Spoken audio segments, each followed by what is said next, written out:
बिस्मिल्लाहिर्रहमानिर्रहीम। अस्सलामु अलैकुम दोस्तों।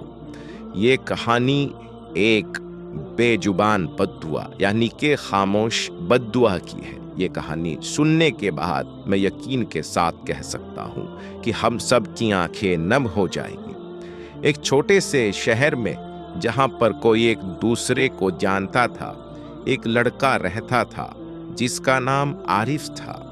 आरिफ महज 21 साल का था, एक जिंदा दिल और आगे बढ़ने की कोशिश करता हुआ लड़का था। उसका सपना था कि वो एक दिन अपने शहर का नाम रोशन करे, लेकिन उसके अंदर एक छुपा हुआ अंधेरा था। एक गलत सोच थी, एक गलत नजर थी। आरिफ के घर के पास गली में एक लड़की रहती थी जिसका नाम मुस्कान था। महज उसकी उम्र 17 साल की थी।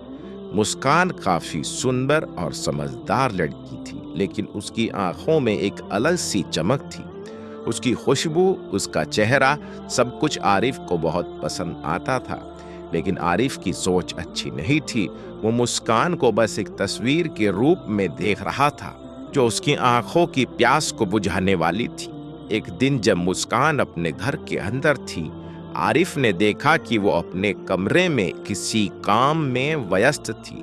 उसने किसी भी तरीके से आरिफ को अपनी आंखों से नहीं देखा था। मुस्कान की आंखों में एक गहराई थी जहां आरिफ को कोई भी गलत नजर नहीं समझा जाता था। और इसी वक्त मुस्कान ने अपनी सोच में आरिफ को देखकर एक खामोश बद्दुआ दी थी। उसकी एक खिड़की खुली हुई थी। आरिफ की नजर खिड़की के अंदर गई और एक वक्त ऐसा आया कि मुस्कान ने अपने कपड़े बदलने के लिए अपने कमरे का डोर बंद कर दिया। लेकिन आरिफ की आंखों से उस पल को कभी नहीं भूल पाया। उसने जो देखा, उस देखने से आरिफ के मन में एक गलत सोच पड़ गई। एक गलत सोच का बीज डल गया।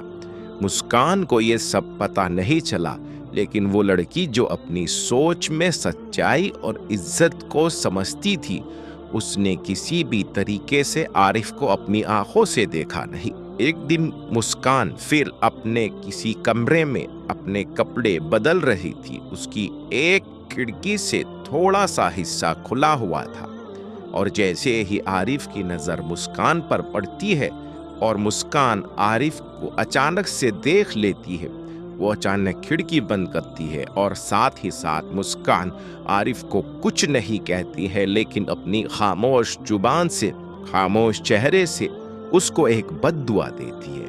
ये बद्दुआ देती है, जब तू अपनी सोच समझ पाएगा तभी तू समझ जाएगा कि गलत नजर के लिए क्या असर होता है। मुस्कान ने अपने दिल में कहा था, ये बद्दुआ खामोश है, बिल्कुल ऐसे जैसे कि एक ठंडी हवा का झोंका हो जो किसी को दिखाई ना दे लेकिन अपने रास्ते को बदल कर चला जाए।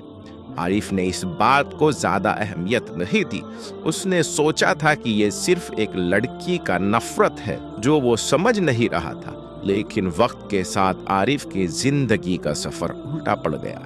वक्त गुजरता गया और आरिफ को जीवन जीना छोटी छोटी बातों से भरा था। वही उसका दिल अपनी गलतियों के लिए कभी भी सुकून नहीं पा रहा था। आरिफ जवानी के रंगों में अपने सपनों का पीछा कर रहा था। ऐसे ही आरिफ की शादी हुई, बच्चे हुए और वक्त के साथ साथ आरिफ पर बुजुर्गी आ गई। आरिफ बुजुर्ग हो गए, तब उसकी ताकत, उसका रंग, सब कुछ बदल गया। एक दिन आरिफ जब अपने घर के अंदर बैठा था और अपने रास्ते के बारे में सोच रहा था, उसने अचानक एक गर्मी का एहसास हुआ।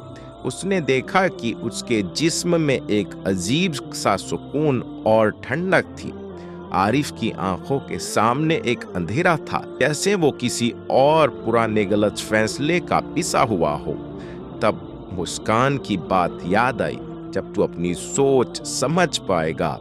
और अचानक आरिफ को एहसास हुआ कि वो गलत सोच रखता था।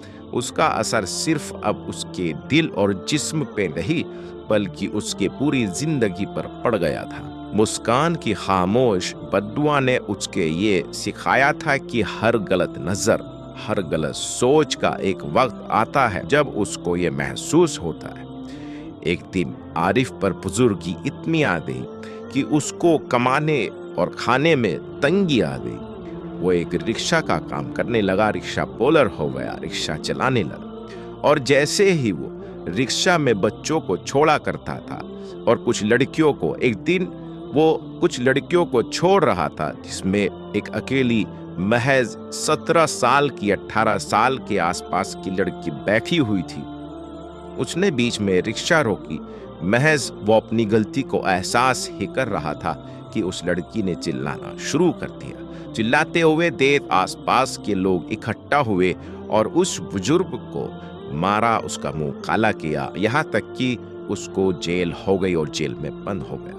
महज वो बुजुर्ग कहता है, वो आरिफ कहता है कि अल्लाह का शुक्र है कि मुझको यहाँ पर जेल हो गई। इस बात को देख कुछ बुजुर्गान लिखते हैं कि किसी चीज का असर उसको दुनिया में ही देना होता है, और अगर दुनिया में नहीं तो वो आखिरत में जरूर उसका हिसाब देता है। तो ये खामोश बद्दुआ है जो आज नहीं तो कल लगनी है।